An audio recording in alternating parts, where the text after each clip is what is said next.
When I was 7, I met the devil. I will never forget what he did to me. When I was 7 years old, I lived in a small town with my parents and my little sister. We lived in a cozy house with a big backyard where we often played.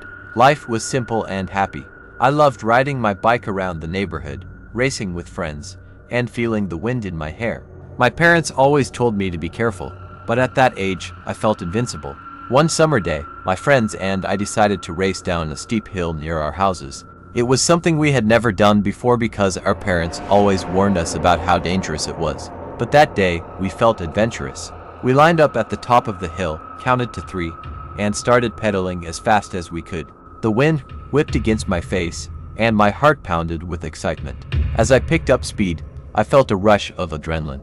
But halfway down the hill, I lost control. My bike wobbled, and I couldn't steer it back on track. Panic set in as I veered off the path and headed straight for the curb. I tried to brake, but it was too late. I flew over the handlebars and hit the pavement hard, feeling a sharp pain in my back and a ringing in my head before everything went black.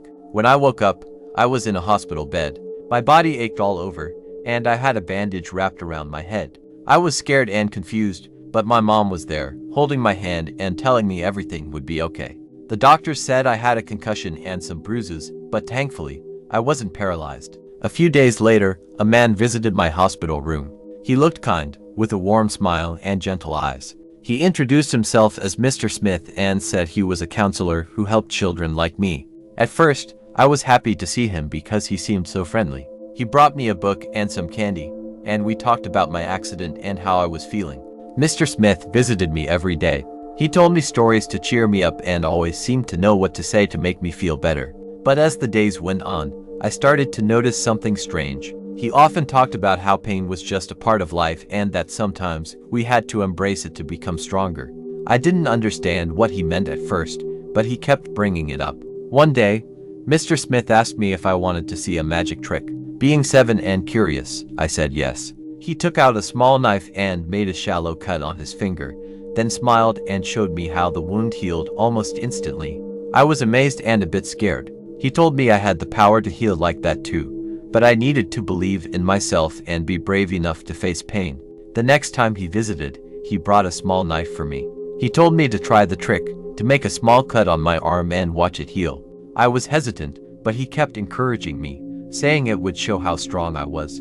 I didn't want to disappoint him, so I did it. The cut hurt more than I expected, and I cried out. But instead of healing instantly, it bled, and I felt a wave of fear and regret. Mr. Smith's smile faded, and he looked disappointed. He told me I needed to try harder, that pain was the only way to become truly strong. I realized then that something was very wrong. I told my mom about Mr. Smith and what he had made me do. She was horrified and immediately called the hospital staff. They searched for Mr. Smith, but he had vanished. Later, the doctors and nurses assured us that there was no counselor named Mr. Smith working at the hospital.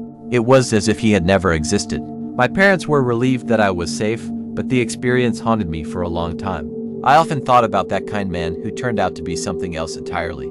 As I grew older, I came to believe that Mr. Smith was not a man at all but the devil, trying to lure me into harming myself. The biking accident changed my life, but meeting Mr. Smith changed my perception of the world. It taught me that not everything that seems kind and good truly is. I learned to be more cautious and to listen to my instincts, always wary of those who seem too good to be true.